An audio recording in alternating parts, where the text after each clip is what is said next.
ขีปนาวุธตัวหนึ่งที่ชื่อว่า Oreshnik เจ้าขีปนาวุธโอเรชนิกเนี่ยเป็นอาวุธที่ทางฝั่งรัสเซียพยายามนำเสนอผ่านสื่ออย่างหนักเลยนะครับว่านี่คือนวัตกรรมล้ำยุคแบบว่าเป็นอาวุธขั้นสุดยอดที่ระบบป้องกันภัยทางอากาศไหนๆในโลกก็สกัดไม่ได้เลยใช่ไหมคะถูกต้องครับเขาเคลมแบบนั้นเลยยังไงเหรอคะคือมันทำให้ภาพลักษณ์ของโอเลชนิกเนี่ยดูเหมือนกับว่าเป็นเทคโนโลยีล้ำสมัยที่เพิ่งหลุดออกมาจากห้องทดลองลับเมื่อวานซืนอะไรแบบนั้นจริงด้วยค่ะ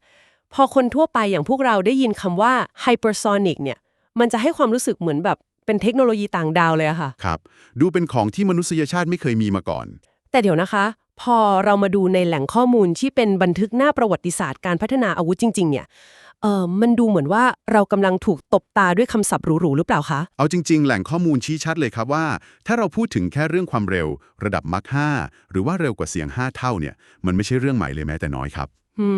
บไม่ใหม่เลยเหรอคะคือได้ยินมาว่ามันเร็วมากๆเลยนะคือถ้าเรากางสเปคแล้วก็หลักฟิสิกส์ด้วยจริงๆนะครับคำว่าไฮเปอร์โซนิกในบริบทของขีปนาวุธวิถีโค้งเนี่ยหรือที่เรียกว่า ballistic missile มันเป็นสิ่งที่โลกเรามีมาตั้งแต่ยุคสงครามเย็นแล้วครับโหยุคสงครามเย็นเลยนะนั่นมันหลายสิบปีแล้วนะคะ ใช่ครับกลไกของขีปนาวุธพวกนี้เนี่ยไม่ว่าจะเป็นขีปนาวุธข้ามทวีปหรือ ICBM หรือขีปนาวุธวิสัยกลาง IRBM รุ่นเก่าๆของทั้งสหรัฐอเมริกาจีนหรือแม้แต่ของสหภาพโซเวียตเดิมเองเนี่ยเขาใช้วิธีการยังไงคะมันใช้วิธีการยิงจรวดพุ่งทะยานขึ้นไปทำความสูงครับบินขึ้นไปจนเกือบจะออกนอกชั้นบรรยากาศโลกเลยแบบทะลุฟ้าขึ้นไปเลยใช่ฮะจากนั้นพอมันไปถึงจุดสูงสุดหรือที่ทางฟิสิกส์เรียกว่าจุดยอดโค้งเนี่ยมันก็จะปล่อยหัวรบให้ตกลงมาสู่เป้าหมายบนพื้นโลกด้วยกลไกของแรงโน้มถ่วงครับเดี๋ยวนะคะแปลว่าไอ้ความเร็วระดับมัค5หรือมัค10ที่เอามาโชว์ตัวเลขกันตามหน้าสื่อเนี่ยไม่ได้เกิดจากเครื่องยนต์วิเศษอะไรที่แบบบินพุ่งไปข้างหน้าเหรอคะไม่ใช่เลยครับแต่มันคือความเร็วของการตกแบบอิสระจากอวกาศลงมาหาพื้นโลกแค่นั้นเองเหรอคะกลไกหลักเป็นแบบนั้นเป๊ะเลยครับคือพอมันตกลงมาจากความสูงระดับนั้นเนี่ยแรงโน้มถ่วงของโลกจะกระชากให้มันมีความเร็วทะลุเกณฑ์ไฮเปอร์โซนิกไปโดยปริยายเลยครับคือแรงโน้มถ่วงทำงานแทนเครื่องยนต์ไปเลยถูกต้องครับนอกจากนี้แหล่งข้อมูลยังพูดถึงเทคโนโลยีอีกตัวที่สื่อพยายามทำให้น่าตื่นเต้นนั่นก็คือเทคโนโลยีการแตกหัวลบย่อยครับการแตกหัวรบย่อยหรือที่เรียกกันย่อๆว่า MIRV ใช่ไหมคะใช่ครับ MIRV ลองนึกภาพกลไกของมันดูนะครับว่ามันเหมือนกับจรวดแม่คือพอจรวดมันพุ่งขึ้นไปถึงจุดสูงสุดปุ๊บมันจะเปิดฝาออกครับแล้วก็สลัดหัวรบลูกเล็กๆจำนวนมากที่อยู่ข้างในให้ร่วงกระจายลงมาหาเป้าหมายหลายๆจุดพร้อมกันซึ่งรู้ไหมครับว่าไอ้เทคโนโลยีการสลัดหัวรบแบบนี้มหาอำนาจระดับโลกเขาพัฒนาสำเร็จแล้วก็มีใช้มาตั้งแต่ช่วงปี 1970 แล้วนะครับมันไม่ใช่ของใหม่เลยฮะแต่จุดตัดที่แท้จริงของเทคโนโลยีอาวุธยุคใหม่ที่โลกเขากำลังแข่งขันกันอยู่มันไม่ใช่เรื่องความเร็วทางตรงแล้วหรือเปล่าคะมันคือเรื่องของการ maneuver หรือความสามารถในการเปลี่ยนวิถีใช่ไหมคะนั่นแหละครับคือคีย์สำคัญเลยซึ่งจากเอกสารที่เรากางดูกันวันนี้เนี่ยมันยังไม่มีหลักฐานแบบคาตาเลยนะคะว่าโอเรชนิกเนี่ยมีความสามารถในการเปลี่ยนวิถีหลบหลีกจริงตามที่โฆษณาไว้ใช่ครับเพราะว่าถ้ามันบินมาในวิถีโค้งแบบโปรเจกต์ทาวทั่วไปแม้ว่ามันจะเร็วแค่ไหนเนี่ยระบบซูเปอร์คอมพิวเตอร์ของเรดาร์ยุคใหม่ก็ยังสามารถคำนวณล่วงหน้าได้อยู่ดีครับว่ามันจะไปตกที่พิกัดไหนดังนั้นมันจึงไม่ได้สร้างการปฏิวัติวงการหรือทำให้ระบบป้องกันภัยทางอากาศเดิมๆกลายเป็นเศษเหล็กไปเลยอย่างที่ถูกกล่าวอ้างครับฟังดูแล้วก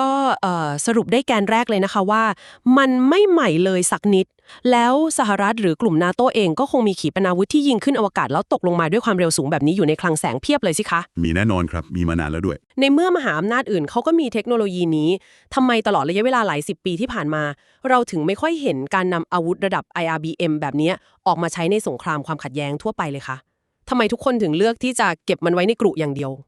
วคำตอบของเรื่องนี้ซ่อนอยู่ในโครงสร้างของยุทธศาสตร์ความมั่นคงระดับโลกครับทันทีที่มีการกดปุ่มยิงขีปนาวุธประเภทนี้ขึ้นฟ้าในช่วงไม่กี่นาทีแรกที่เรดาร์จับภาพจรวดลำใหญ่กำลังพุ่งทะยานขึ้นสู่อวกาศเนี่ยระบบคอมพิวเตอร์แล้วก็ผู้บัญชาการของฝ่ายตรงข้ามไม่มีทางสแกนทะลุเข้าไปดูได้เลยใช่ไหมคะถูกต้องครับไม่มีทางรู้เลยว่าไอ้จรวดที่กำลังพุ่งมาด้วยความเร็วเหนือเสียงเนี่ยมันบรรจุหัวรบระเบิดดินปืนธรรมดาหรือว่ามันบรรจุหัวรบนิวเคลียร์อยู่ข้างในกันแน่เมื่อพวกเขาไม่สามารถแยกแยะเจตนาของหัวรบได้เนี่ยหลักนิยมทางการทหารในยุคสงครามเย็นจะบีบให้พวกเขาต้องคิดเผื่อสถานการณ์ที่เลวร้ายที่สุดไว้เสมอครับสถานการณ์ที่เลวร้ายที่สุดก็คือการถูกโจมตีด้วยนิวเคลียร์ใช่ไหมคะใช่ครับนั่นหมายความว่าหากพวกเขาประเมินว่านี่อาจเป็นสัญญาณเปิดฉากสงครามนิวเคลียร์พวกเขาอาจจะตัดสินใจกดปุ่มยิงอาวุธนิวเคลียร์ของตัวเองสวนกลับไปทันทีเลยครับโหก่อนที่จรวดลูกแรกจะตกลงมากระทบพื้นด้วยซ้ำเหรอคะใช่ครับยิงสวนไปก่อนเลยเพื่อป้องกันตัว มันคือการกระทำที่สร้างความเสี่ยงต่อความเข้าใจผิดมหาอำนาจทั้งหลายถึงมีกฎเหล็กที่เข้าใจตรงกันว่า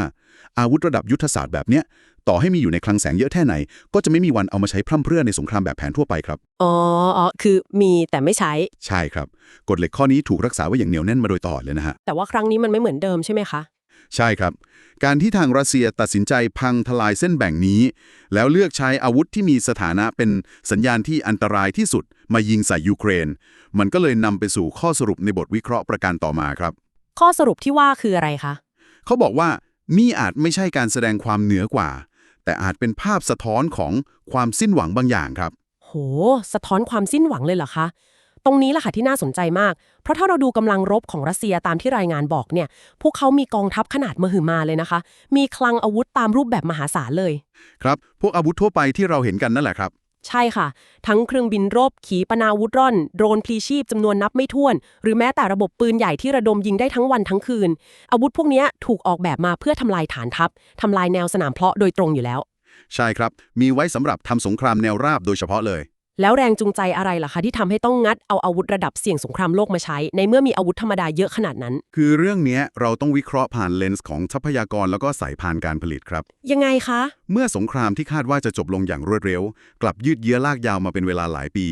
การที่ฝ่ายซึ่งมีทรัพยากรเหนือกว่ามหาศาลกลับต้องพึ่งพาอาวุธระดับยุทธศาสตร์ที่มีราคาแพงลิบลิ่วเพื่อมาใช้โจมตีเป้าหมายในประเทศที่เล็กกว่าเนี่ยมันบ่งชี้อะไรคะมันบ่งชี้ถึงโครงสร้างทางยุทธวิธีที่อาจจะกำลังพบกับทางตันครับทางตันเลยเหรอคะครับนักวิเคราะห์ทางทหารเขาตั้งข้อสังเกตว่าอาวุธพื้นฐานอาจจะผลิตไม่ทันการสูญเสียหรือกลยุทธ์การเจาะทะลวงแนวป้องกันด้วยวิธีเดิมๆเนี่ยมันเริ่มไม่ได้ผลตามที่คาดหวังไว้แล้วครับมันดูเป็น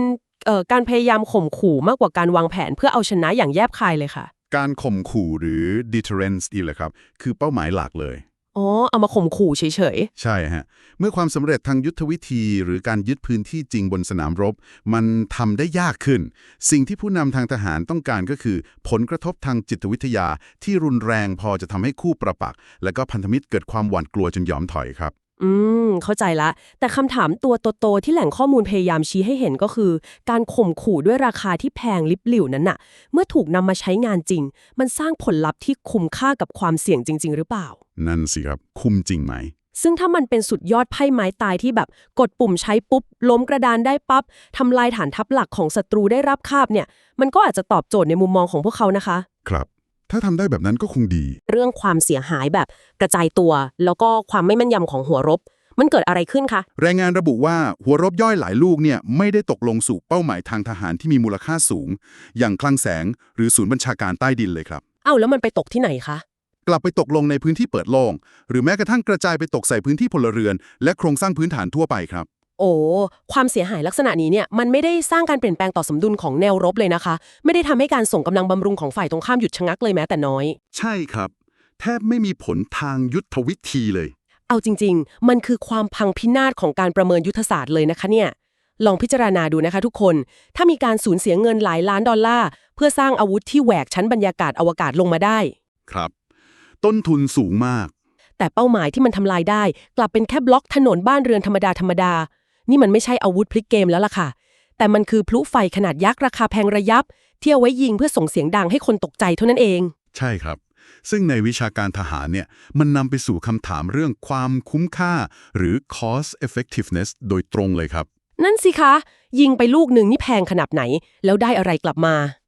ปัจจัยชี้ขาดในสงครามยืดเยื้อเนี่ยมันไม่ใช่แค่การมีอาวุธที่หน้าตาดูน่าเกรงขามหรือมีความเร็วสูงสุดในกระดาษสเปคชีตนะครับแล้วมันคืออะไรคะมันคือการมีอาวุธที่สามารถบรรลุเป้าหมายทางยุทธศาสตร์ได้อย่างแม่นยำสม่ำเสมอและที่สำคัญคือมีต้นทุนการผลิตที่สามารถแบกรับได้ในระยะยาวครับจริงด้วยค่ะหากขีปนาวุธ1ลูกต้องใช้งบประมาณเทียบเท่ากับการสร้างโรงพยาบาลหลายแห่งแต่กลับทำลายได้แค่ลานกว้างๆสัดส่วนความคุ้มค่าตรงนี้ย่อมล้มเหลวโดยสิ้นเชิงครับเห็นภาพชัดเลยค่ะ ถ้าอย่างนั้นเราน่าจะสามารถรวบย่อสิ่งที่ค้นพบจากการเจาะลึกแหล่งข้อมูลในวันนี้ได้เป็น3แกนหลักๆเนาะแกนแรกเลยก็คือมันไม่ใหม่ค่ะเพราะอาศัยเพียงกลไกแรงโน้มถ่วงจากการตกจากอวกาศซึ่งเป็นเทคโนโลยีที่ชาติมหาอำนาจอื่นเขามีครอบครองแล้วก็พัฒนากันมาผ่านมาหลายทศวรรษแล้วใช่ครับไม่ใช่ของใหม่เลยแกนที่2คือมันไม่แม่นค่ะเนื่องจากข้อจำกัดทางฟิสิกส์อย่างการเกิดชั้นพลาสมาที่ตัดสัญญาณนำวิถีทำให้ผลลัพธ์ที่เกิดคือความเสียหายแบบกระจายตัวควบคุมไม่ได้ครับตาบอดกลางอากาศ และแกนสุดท้ายเลยก็คือมันไม่คุ้มค่ะต้นทุนมหาศาลทรัพยากรระดับยุทธศาสตร์ที่เสียไป